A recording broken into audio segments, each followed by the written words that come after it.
자, 오늘 말씀은 사실 오늘 마태복음을 시작하기로 했는데 제가 미국에 가서 함께 예배를 드리던 가운데 은혜 받은 말씀이 있어서 함께 나누고 그리고 다음 주서부터 우리 마태복음 강해를 시작하도록 하겠습니다.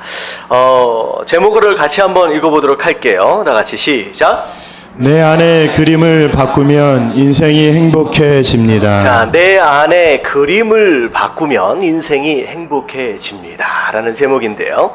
여러분들 행복하기 원하시는 분 아멘 하십시다. 아멘. 네, 나는 참 불행해졌으면 좋겠다 라고 하는 사람들은 없을 것 같아요. 자, 행복해지기 위해서 우리가 어떤 노력들이 필요할 것이냐. 자, 말씀을 통하여 우리가 좀 살펴보도록 하겠습니다. 자, 오늘 말씀은 베드로전서 2장 9절서부터 10절까지 말씀입니다. 우리가 많이 들어 알고 있는 말씀인데요. 같이 한번 읽어볼게요. 시작.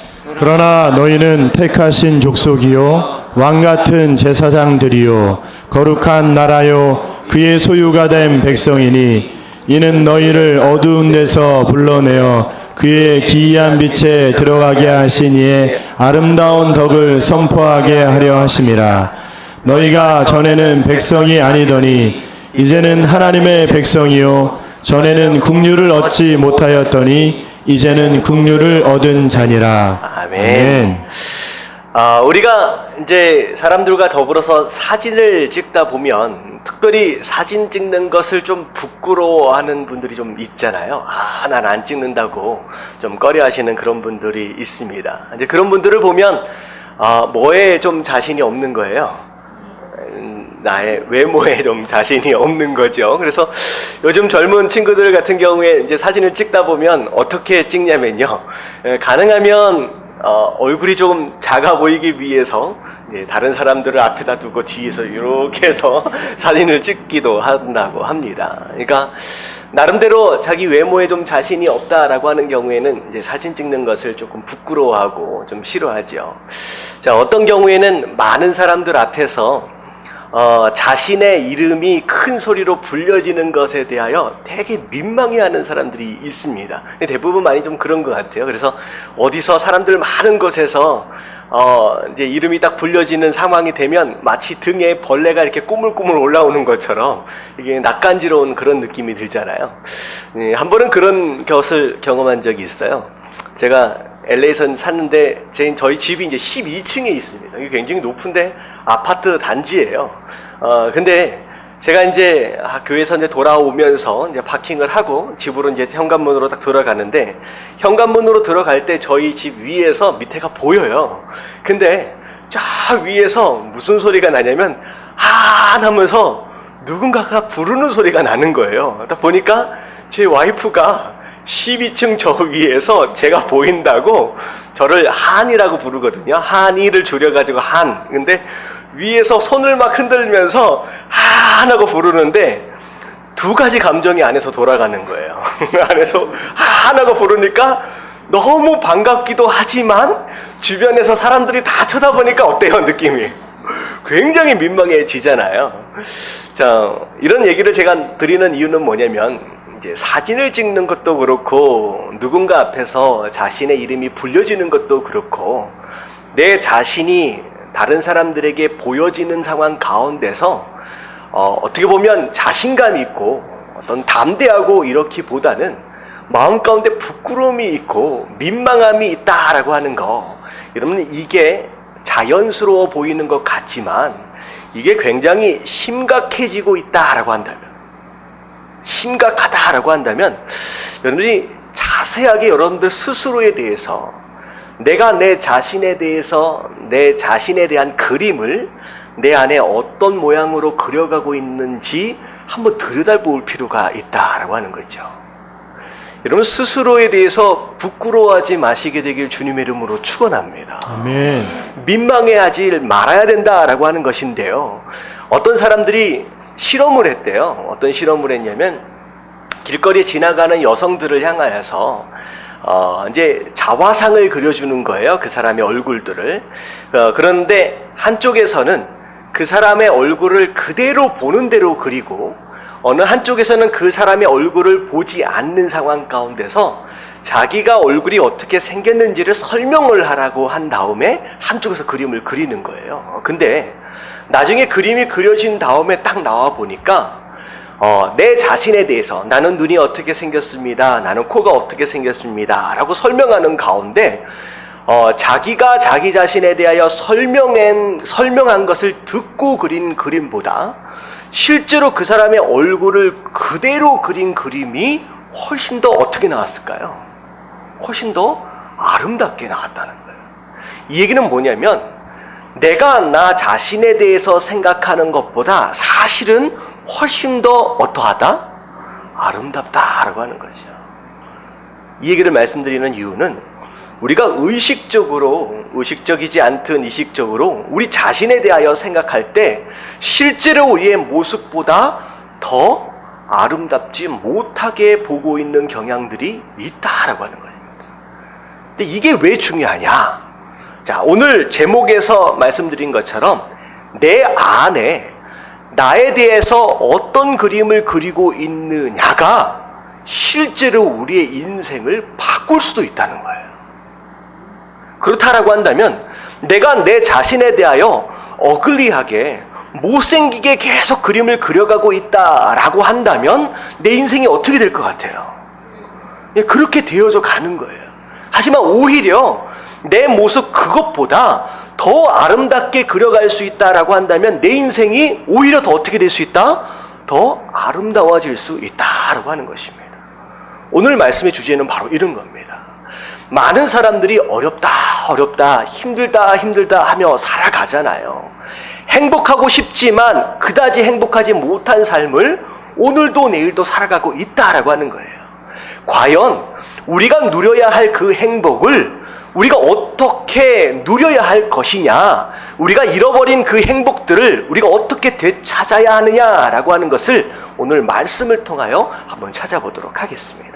자, 그래서 오늘 말씀을 듣고 좀 더 행복한 삶, 의미 있는 삶으로 살아갈 수 있는 저와 여러분들 되시길 주님의 이름으로 축원합니다. 네. 자, 첫 번째 우리 다 같이 한번 읽어볼게요. 다 같이 시작. 비틀어진 자아상이 인생을 병들게 한다. 자, 첫 번째가 비틀어진 자화상이 인생을 병들게 한대요. 자, 뭐가 자화상이냐? 스스로에 대하여 내 안에서 그려가고 있는 그림들이 있다라고 하는 거예요. 나는 이런 모습이다. 나는 어떤 사람이다. 나는 어떠한 사람이다. 라고 나름대로 그려가고 있는 이 자화상이 있는데 온전히 그 자화상을 그려가고 있는 게 아니라 삐뚤빼뚤 비틀어지게 왜곡되게 그려가고 있는 사람들이 많이 있다라고 하는 것. 근데 그렇게 그려진 자화상이 심지어 우리 생각만 멈추는 게 아니라 우리 인생 전반적인 부분에 영향을 미치고 심지어 우리 인생을 병들게까지도 할 수 있다라고 하는 거예요. 자, 어떤 사람은 그런 생각을 가지고 살아요. 나는 몸이 약해. 나는 몸이 약해. 그래서 항상 조금만 어디 아프면 암인가? 어디 아프면 뭔가 하면서 항상 병적인 마음을 가지고 살아가는 사람이 있어요. 그 사람은요, 항상 어떻게 하고 살아요? 마음이 병들어 있는 가운데 실제로 몸까지 병들어가는 사람들이 있다라고 하는 거죠. 자, 어떤 사람은 열등의식과 패배의식에 사로잡힌 사람이 있어요. 나는 뭘 해도 안 된다라고 하는 생각에 사로잡혀서 무엇인가 새롭게 시작하려고 하는 것에 굉장히 주저하게 되고요. 그것에 대한 두려움을 갖는 사람이 있어요. 그래서 실제로 그런 사람, 그런 마음을 가지고 있는 사람은 뭘 해도 돼요, 안 돼요? 안 돼요. 일단 마음 자체가 이미 패배의식으로 적어지기 때문에. 그래서 여러분들 혹시 그 스포츠 경기 같은 걸 보면 복싱 경기를 하면 시합이 시작되기 전에 딱 선수들끼리 서로 눈으로 뭐 해요? 뭘로 싸워요? 눈빛으로 싸우는 거예요. 그래서 눈빛을 서로 교환하는 가운데 눈빛으로 서로 이기면 누가 이겨요? 눈빛으로 이긴 사람이 이기게 된답니다. 이게 뭐냐면 마음으로 이미 이긴 사람이 이기는 거예요. 세상도 마찬가지예요. 이미 마음으로 패배의식을 가지고 나는 이미 졌어, 나는 이미 안 돼 라고 하는 그런 마음을 가지고 있는 사람이 어떻게 어떤 일에 성공을 하고 어떤 일을 잘할 수 있겠느냐라고 하는 거죠. 이런 마음을 가진 사람은 그렇게 사는 거예요. 여러분들 서울역이나 요즘에는 서울역이 뭐 그렇지만 않는다라고 하는데 노숙자들이 있잖아요.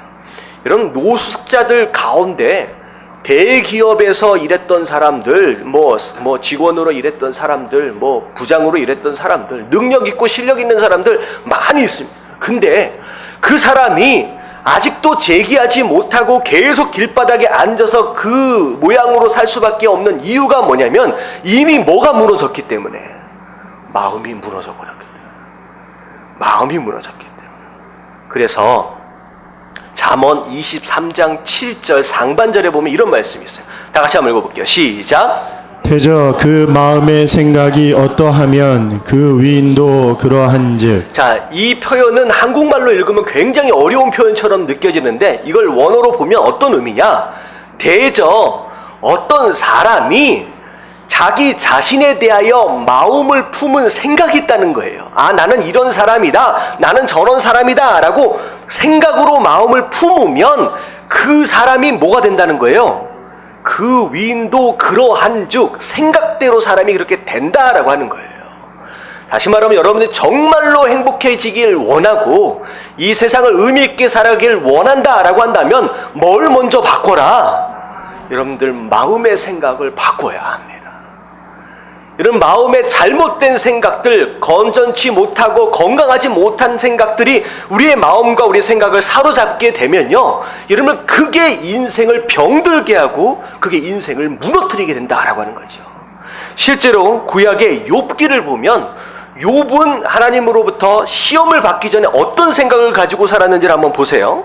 자, 욥기 3장 25절 같이 한번 읽어볼게요. 시작. 내가 두려워하는 그것이 내게 임하고 내가 무서워하는 그것이 내 몸에 미쳤구나. 자, 욥이 시험 당하기 전에 어떤 삶을 살았는지 한번 생각해 보세요. 마음 가운데 어떤 마음이 있었어요? 내가 두려워하는 그것, 내가 무서워하는 그것이 내 몸과 내게 임했다라고 하는 것은 뭐냐면 지금 당하고 있는 이 모든 고난과 이 시험, 사실은 그 전서부터 욥이 뭐 하고 있었던 거예요? 두려워하고 무서워하고 있었다. 혹시나 내 인생이 잘못하다가 이런 일들이 일어나지 않을까? 내가 가지고 있는 이 재산이 하루아침에 송두리째 날아가지는 않을까? 내가 키워온 이 10 자녀들이 한순간에 잃어버리지 않을까? 죽어버리지 않을까라고 하는 그 두려움과 무서움 가운데 사로잡혀 살았던 사람이 바로 욥이었다는 거예요. 결국은 그 일이 닥쳐오니까 욥이 하는 얘기가 뭐냐면 그동안 내가 무서워하고 두려워했던 것이 임했구나라고 얘기를 하는 거예요. 결국은 욥 입장에서 본다면 결국은 마음 가운데 가지고 있던 이 두려움과 무서움이 삶으로 임해버린 꼴이 되어버렸다라고 하는 거죠. 여러분 기쁜 마음을 하고 즐거운 걸 생각하고 하나님을 생각하면요 삶 가운데 우리의 생각한 것들이 여러분들이 몰려듭니다. 하지만 두려운 것을 생각하고 무서운 걸 생각하면 우리가 생각한 것들이 우리 삶 가운데 어떻게 된다는 거예요? 찾아온다라고 하는 거죠.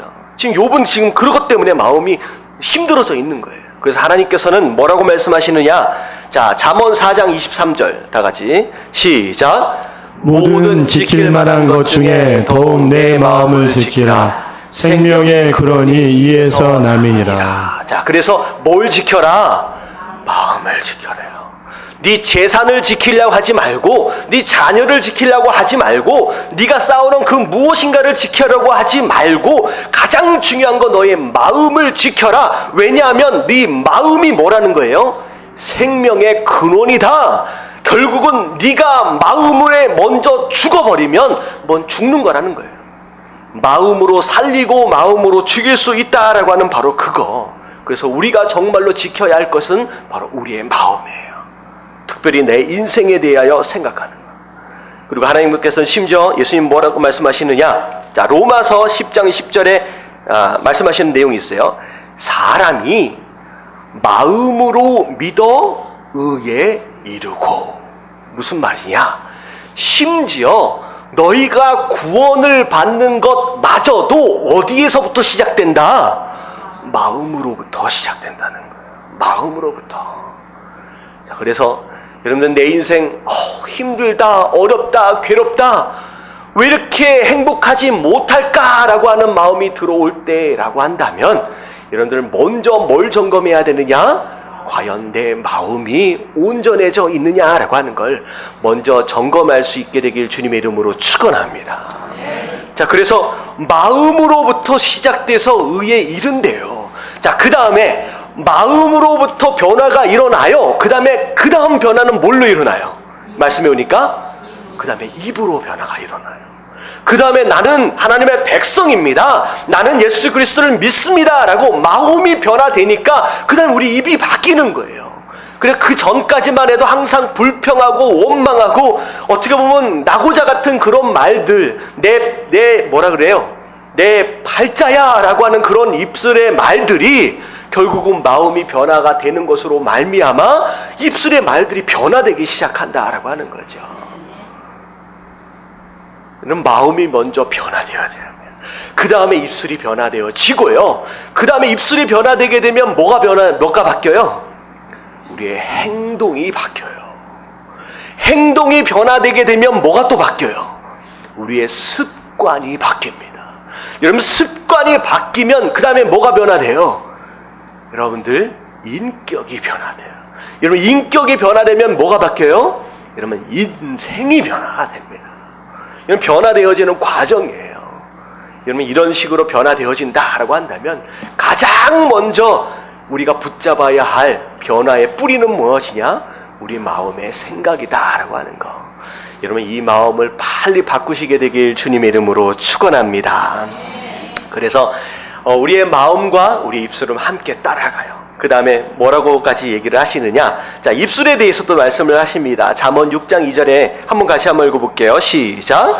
내 입의 말로 내가 얽혔으며 내 입의 말로 인하여 잡히게 되었느니라. 네, 생각을 통하여 드러나는 이 입술의 말, 결국은 그 말로 인하여 너의 인생이 얽어매어진다라고 말씀하시는 거예요.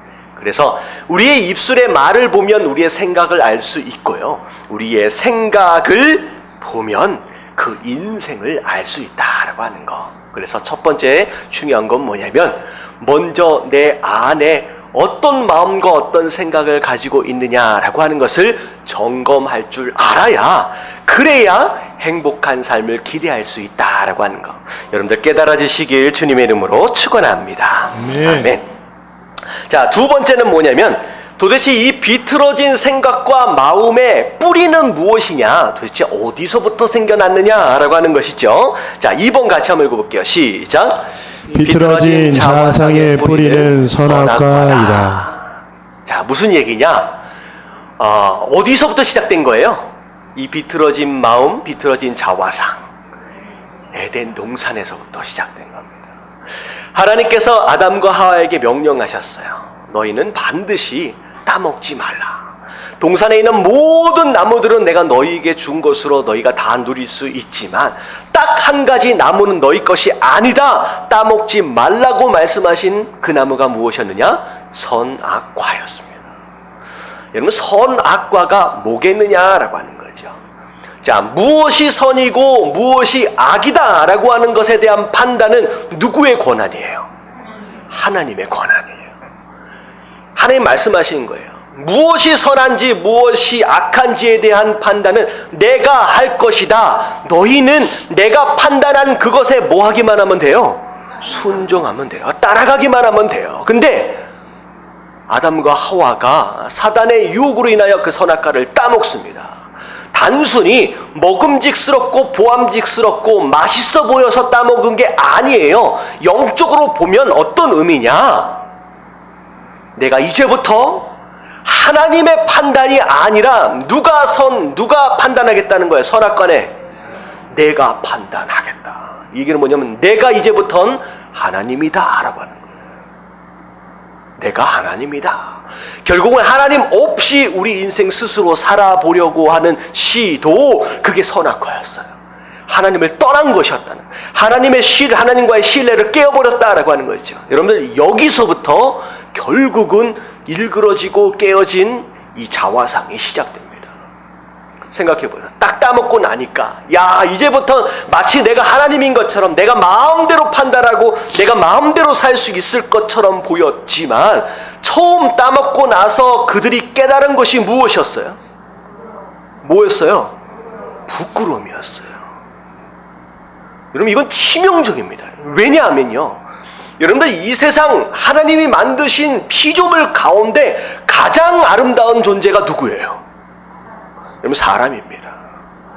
마지막 사람을 하나님께서 만드신 다음에 심히 좋았다라고 말씀하신 여러분 심히 좋았다라고 하는 걸 영어로 말하면 뭐라고 해요? Very good입니다.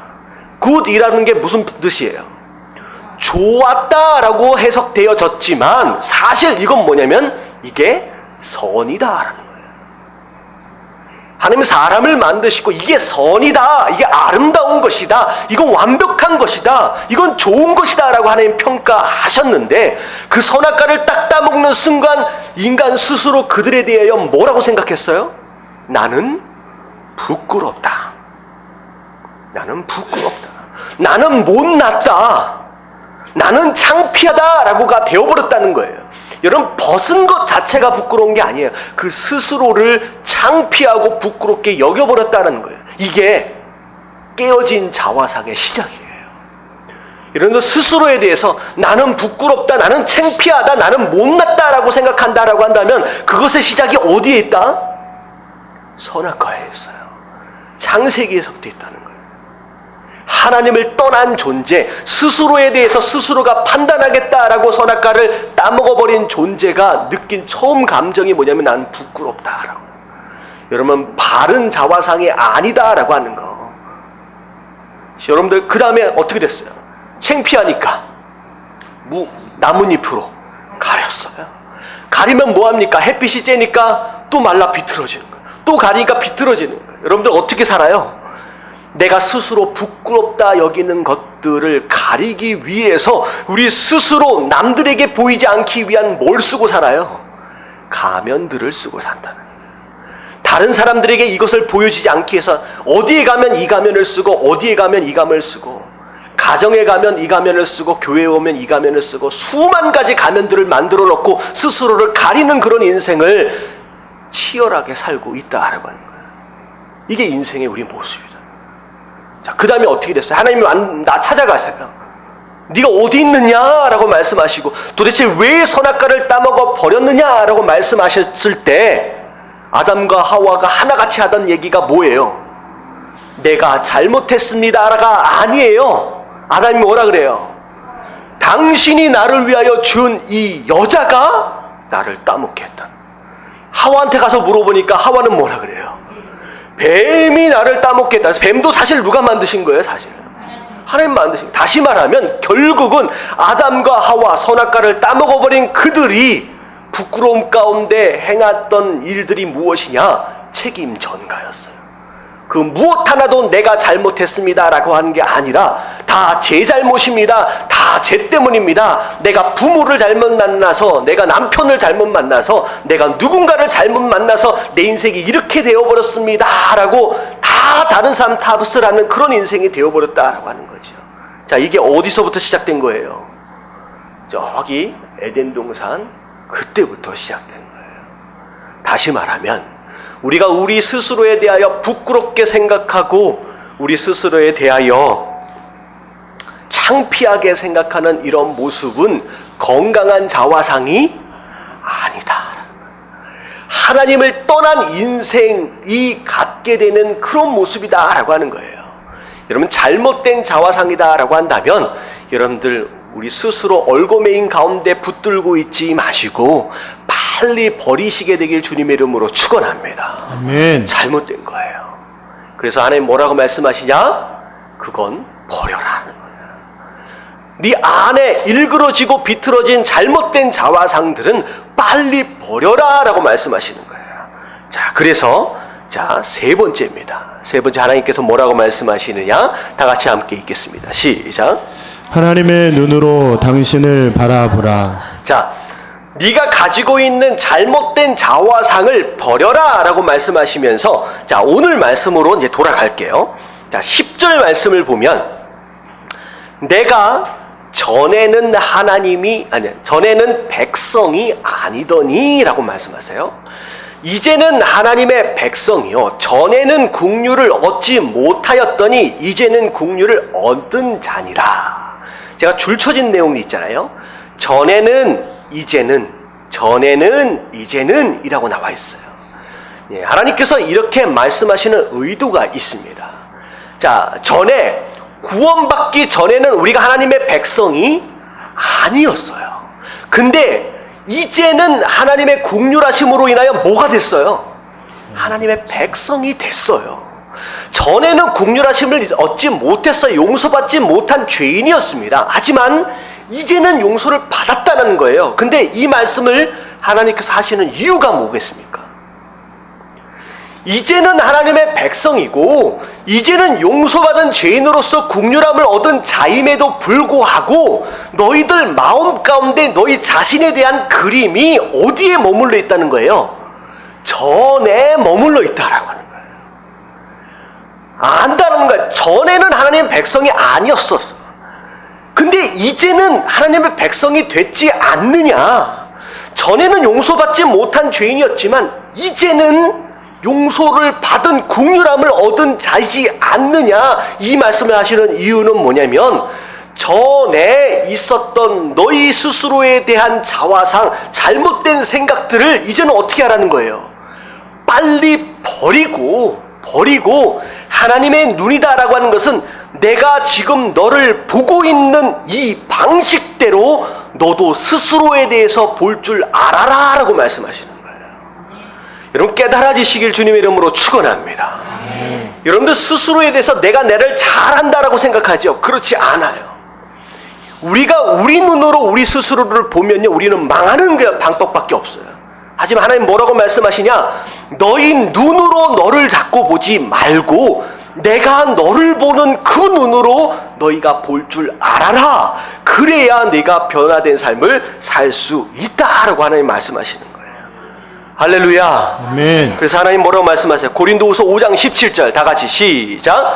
그런즉 누구든지 그리스도 안에 있으면 새로운 피조물이라. 이전 것은 지나갔으니 보라 새 것이 되었도다. 자, 그런즉 그리스도 안에 있으면, 자, 예수 그리스도 안에 계시는 분 아멘 하십시다. 아멘. 자, 그러면 우리는 뭐다? 새로운 피조물이다. 이 얘기는 뭐냐면 옛 것을 가지고 올 필요 있어요, 없어요? 생각할 필요 있어요, 없어요? 없다라는 거예요. 이전 것은 지나갔으니 보라 새 것이 되었노라. 여러분 이 말씀 가운데 가장 중요한 단어가 뭔 단어일 것 같아요?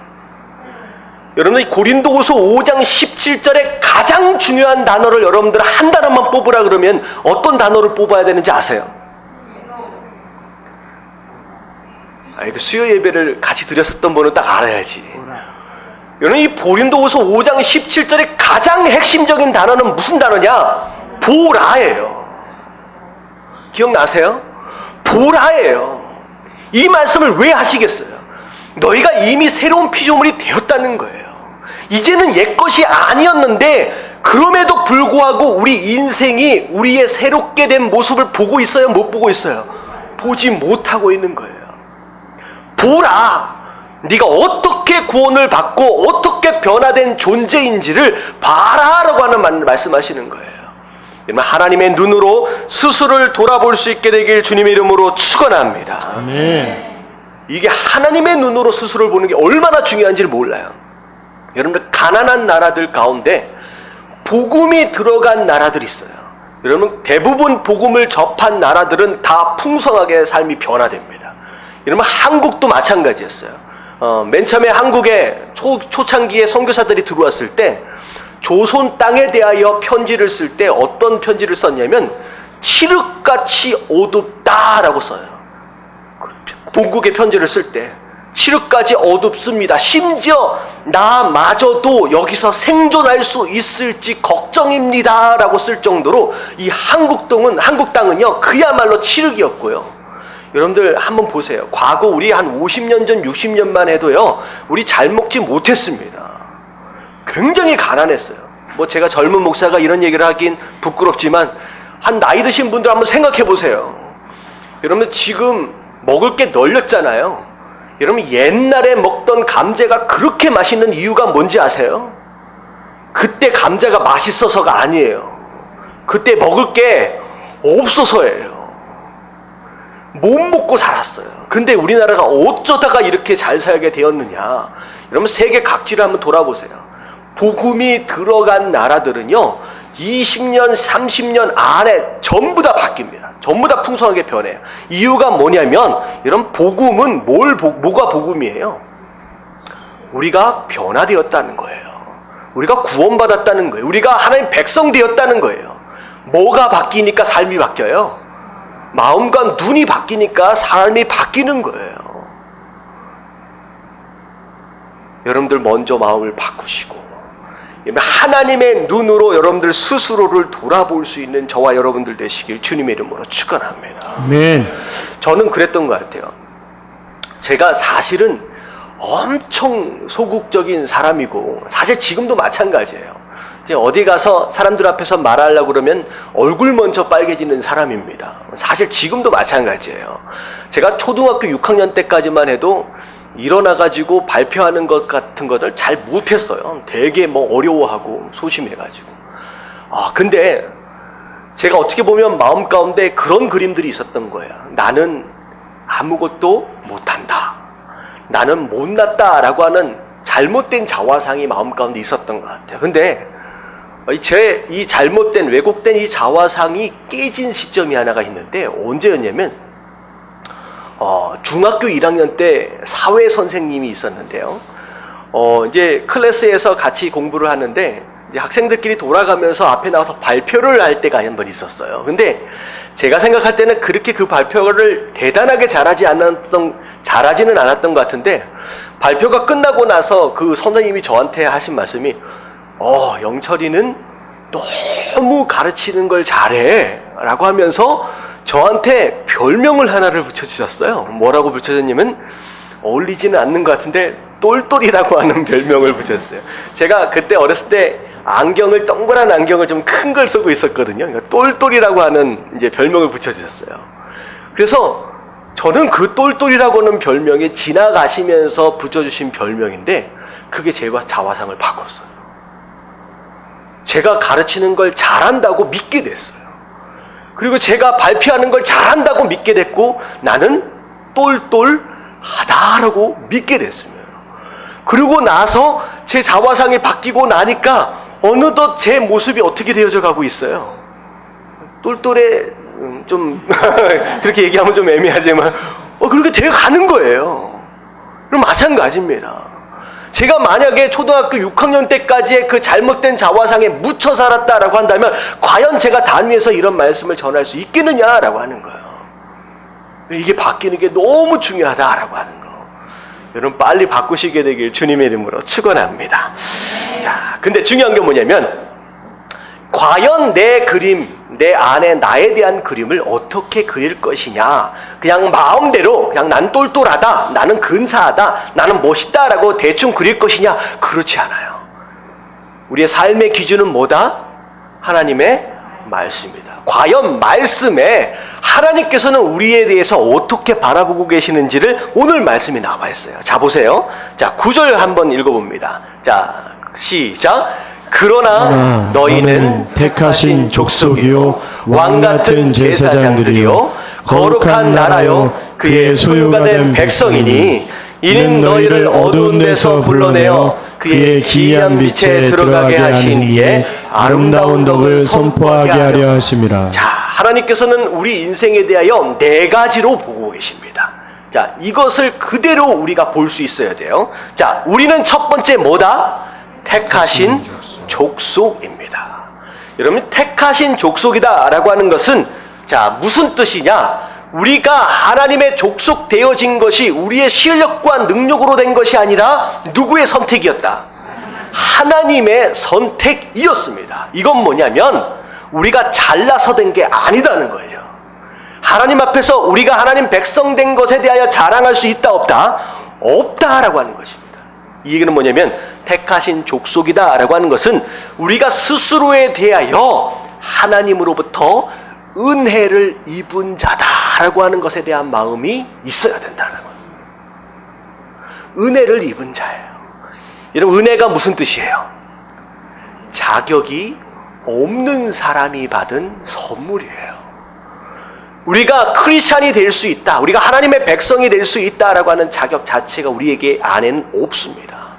하나님께서 자격 없는 자를 택해 주셨다, 선택해 주셨다, 결국은 이 마음을 가질 수 있는 사람이다 라고 한다면 그 어떤 상황에서도 마음이 어떨 수 있어요? 겸손할 수 있습니다. 자, 우리가 첫 번째 우리 자신에 대하여 그릴 수 있는 첫 번째 이미지가 뭐냐면 택하신 족속, 은혜를 받은 자다라고 하는 거, 이게 첫 번째입니다. 자, 두 번째, 자, 나같이 왕 같은 제사장. 왕 같은 제사장. 자, 이게 무슨 뜻이냐? 왕 같은 제사장, 이 얘기는 왕이라는 얘기가 아니에요. 아니라는 거예요. 근데 왕 같다라고 하는 것은 곧 무슨 뜻이냐? 존귀한 자다, 고귀한 존재다. 다시 말하면 어디에서 진흙탕 속에 뒹굴어도 될 만큼, 죄 가운데 뒹굴어도 될 만한 그런 존재가 우리는 아니다라고 하는 거예요. 우리는 고귀한 존재입니다. 소중한 존재예요. 여러분, 스스로에 대하여 소중히 여기실 수 있는 저와 여러분들 되시길 주님의 이름으로 축원합니다. 옆에 계신 분들한테 한번 인사 좀 해주세요. 당신은 소중한 사람입니다. 당신은 소중한 사람입니다. 이왕 하는 김에 진심으로 좀 해주세요. 소중한 사람. 여러분, 이게 얼마나 큰 이 엄청난 영향력이 있어요. 제가 말씀드렸잖아요. 필리핀에 어떤 선교사님이 선교를 갔는데 어떤 여자 아이 하나가 정말로 피골이 상접했다라고 얘기하잖아요. 까맣게 피부는 죽어가고 바짝 말라가지고 일어나지도 못하게끔 드러누워 있더래요. 근데 도대체 병명이 뭔지를 모르겠어. 그냥 죽어가고 있는 거예요. 그래서 나중에 그 선교사님이 이야기를 들어보니까 무슨 얘기를 듣느냐, 그 부모님이 이 아이를 낳을 때 사실은 아들을 그렇게 원했대요. 근데 낳고 나니까 뭐가 나왔어요? 딸이 나온 거예요. 그래가지고 그러면 안 되는데 부모님들이 너는 아들이었어야 돼 라고 어렸을 때부터 그런 얘기를 한 거예요. 그랬더니만 이 여자아이가 어렸을 때부터 왜 나는 남자로 태어나지 못했을까라고 하면서 평생 자라오면서 자기에 대해서 저주하며 살았어요. 나는 태어나서는 안 될 존재였고 나는 아들이었어야 되고 내가 왜 이렇게 살아가고 있는지를 모르겠다고 스스로에 대해서 저주하며 살았대요. 그랬는데 그 선교사님이 그 선교지를 떠나시면서 그 여자 이제 아이에게 네가 꼭 해야 할 한 가지 숙제를 내주겠다. 뭐냐면 네가 다른 거 하나도 하지 말고 네가 아침에 일어날 때 그리고 잠자기 전에 거울 앞에 서라. 그리고 나서 머리 끝에서부터 발끝까지를 칭찬해줘래요. 너는 어쩌면 그렇게 머리가 아름답니? 너는 어쩌면 그렇게 눈이 초롱초롱하니? 너는 어쩌면 그렇게 코가 오똑하니? 입술이 앵도 같니? 하면서 온 몸을 갖다가 축복하고 칭찬하고 격려해 주라는 거예요. 과연 어떻게 됐을까요? 그 다음 해에 그 선교사님이 너무 궁금해가지고 선교지를 다시 방문했어요. 다시 방문했더니 그 여자아이가 없는 거야. 가슴이 철렁 내려앉았어. 죽었나? 그랬는데 갑자기 저기서 목사님 하면서 막 뛰어와서 다 끌어안는데 누군가 했는데 나중에 알고 보니까 어떻게 된 누구예요? 작년에 죽기 직전에 그 소녀가 그 1년 동안을 축복하고 그랬더니 완전히 달라져서 전혀 새로운 모습으로 건강한 모습으로 타고 왔다. 스스로에 대하여 존귀하게 여기시길 주님의 이름으로 축원합니다. 하나님 뭐라고 말씀하면 너는 왕 같은 존재다 라고 말씀하시는 거예요. 할렐루야. 칭찬하십시오. 여러분 정말로 건강해지길 원하신다라고 한다면 거울 앞에 서셔서 어떻게 하기 시작해요? 너는 건강하다, 너는 강건하다, 그러면 여러분들 우리가 누굴 닮았다고요? 여러분 우리는 하나님의 형상으로 지으심을 받았고 하나님은 말씀으로 이 세상을 창조하신 분입니다. 이 얘기는 뭐냐면 우리의 말에는 뭐가 있다? 권세가 있습니다. 창조의 능력이 있어요. 여러분들 입술의 선포로 말미암아 여러분들의 삶을 건강하게 만들어 가시길 주님의 이름으로 축원합니다. 그래서 존귀한 존재, 왕 같다. 자, 근데 중요한 것은 뭐냐면 왕 같은 뭐예요? 제사장입니다. 그러면 제사장 뭐 하는 사람이에요? 다른 사람을 위해 기도하는 사람이에요. 다른 사람의 영혼의 구원을 위해서 기도하는 사람이고 다른 사람들의 인생을 위해서 기도하는 사람입니다. 이 얘기는 뭐냐면 이제 너는 너 혼자 잘 먹고 잘 살기 위해 매달려 발버둥 치며 사는 인생이 아니라 존귀한 존재로서 누구를 위해 사는 사람이에요? 주변에 있는 다른 사람들을 축복하고 격려하고 그들을 위해서 기도하는 존재로 하는 내가 너를 세웠다라고 말씀하시는 거예요. 여러분 사명을 감당하시게 되길 주님의 이름으로 축원합니다. 아멘. 여러분 남을 위해 기도하는 사람 하나님께서 굶어 죽도록 내버려 두시겠습니까? 아니에요. 하나님께서 알아서 채워주시는 거예요. 두 번째는 왕 같은 존귀한 그리고 다른 사람들을 위해서 기도할 줄 아는 바로 제사장이다 라고 말씀하시는. 자, 그리고 세 번째 다 같이 거룩한 나라. 거룩한 나라. 자, 거룩하다 무슨 뜻입니까? 구별되어졌다. 세상과는 다르다라는 뜻이요. 세상과는 다르다. 이건 뭐냐면 세상과는 다른 것을 추구할 줄 아는 사람들이에요. 세상과는 다른 것에 기뻐할 줄 아는 사람들이 되는 것이고 세상과는 다른 것에 소망을 둘 줄 아는 사람이고 세상과는 다른 것을 예배할 줄 아는 사람들입니다.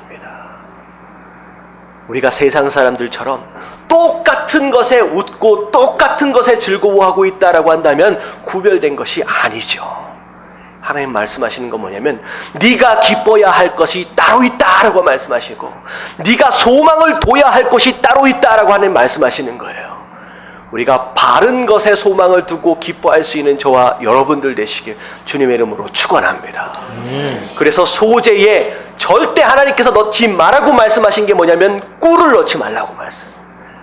달달한 세상 유혹과 재미로 즐기며 사는 인생이 아니라 소재에 뭘 넣어라? 소금을 넣어라. 소금을 넣어라. 네. 소금을 넣으면 어떻게 돼요? 짭짤해지잖아요. 소금은 썩는 걸 막는 거예요. 소금은 맛을 내는 겁니다. 여러분 소금은 사람을 고치는 겁니다. 바로 그런 인생, 재미에 빠져 사는 인생이 아니라 기쁨으로 사는 인생이 된다라고 하는 거. 네, 거룩한 나라라고 말씀하시죠. 이런 뭐가 나라예요? 진정한 하나님의 나라는 누구의 다스림을 받는? 하나님의 다스림을 받는 거예요. 바로 그런 나라로 우리를 세우셨다라고 하는 거예요. 그래서 여러분들 내가 뭐에 즐겨하고 뭐에 기뻐하는지를 점검하시는 가운데 바른 것에 기뻐하고 바른 것을 바라볼 수 있는 저와 여러분들 되시길 주님의 이름으로 축원합니다. 아멘. 자 마지막 다 같이 그의 소유된 백성. 그의 소유된 백성. 자 한마디로 너는 누구 거다? 내 거다라고 말씀하시는 건 내 거다. 옛날 우리 아이스크림 사 먹으면 아무도 뺏어 먹지 못하도록 어떻게 했어요? 침 발라놨죠. 그럼에도 불구하고 뺏어 먹는 친구들이 있긴 있었어요. 이 얘기는 뭐냐면 침 발라놓는 거 아무도 못 건드리게 하는 거예요. 이 얘기는 뭐냐면 하나님께서 우리를 딱 도장 찍으신 다음에 너는 내 거다. 아무도 건드릴 수 없다라고 하나님 말씀하시는 거예요. 여러분 하나님의 보호하심 가운데 여러분 담대하게 살아가시는 저와 여러분들 되시길 주님의 이름으로 축원합니다. 자, 그래서 요한복음 16장 33절 다 같이 시작. 이것을 너희에게 이르는 것은 너희로 내 안에서 평안을 누리게 하려 함이라. 세상에서는 너희가 환난을 당하나 담대하라. 내가 세상을 이기었노라. 너는 내 거라라고 말씀하시는 이유가 뭐냐면 너희로 누구 안에서? 내 안에서 예수 그리스도 안에서 진정한 평안을 누릴 수 있도록 하기 위한 것이다. 그러면서 뭐라고 말씀하세요? 그 어떤 환경 가운데서도 뭐하라? 담대하라. 내가 세상을 이기었노라. 여러분, 성경 안에서 가장 많이 나오는 명령어가 사랑하라 라고 하는 말씀이 아니에요. 뭐일 것 같아요? 담대하라예요. 참 신기하죠. 사랑을 그렇게 중요하게 말씀하고 계심에도 불구하고 성경 안에 가장 많이 나오는 명령어는 담대하라예요. 하나님의 명령입니다. 여러분, 어떤 상황 가운데서 흔들리지 마시고 내 안에 예수 그리스도가 계시고 내가 예수 그리스도 안에 있는 것을 믿는다라고 한다면 그 안에 진정한 평안 가운데 담대함을 누리시게 되길 주님의 이름으로 축원합니다. 아멘. 자, 이게 하나님께서 우리 인생 가운데 허락하신 하나님의 눈에 하나님의 그림이다라고 하는 거예요. 자, 그래서 뭐라고 말씀해요? 첫 번째는 나는 택하신 족속이고 나는 왕같은 제사장이고 나는 거룩한 나라고 나는 그의 소유된 백성이다. 부족한 게 있습니까? 없습니까? 없어요. 여러분, 이 그림을 여러분들 안에서 아름답게 그려가시게 되길 주님의 이름으로 축원합니다. 아멘. 그러면 어떻게 되는 거예요? 내 인생이 그렇게 되는 거예요. 그렇게 되는 거예요. 그리고 내 인생이 행복해지는 거예요. 여러분, 그 행복을 누리시게 되길 주님의 이름으로 축원합니다. 아멘. 자, 근데 마지막 가장 중요한 게 뭐냐면 과연 하나님이 우리를 이 네 가지로 그리시고 부르신 이유가 과연 우리가 그냥 행복하고 말 것이냐라고 하는 그것을 위해서만이겠느냐? 아니라는 거예요. 아니라는 거예요. 이게 말씀을 다 끝까지 봐야 돼요. 자, 9절 마지막 부분에 보세요. 자, 이렇게 자, 거룩한 나라여 그의 소유된 백성이니 이는 내가 왜 이렇게 너를 불렀느냐? 이유가 뭐냐? 너희를 어두운 데서 불러내어 그의 기이한 빛에 들어가게 하신 이 누구예요? 예수님이죠. 자, 예수님의 아름다운 덕을 아주 쉽게 표현하면 뭐예요? 복음입니다. 예수님의 복음을 뭐하게 하려 하심이라?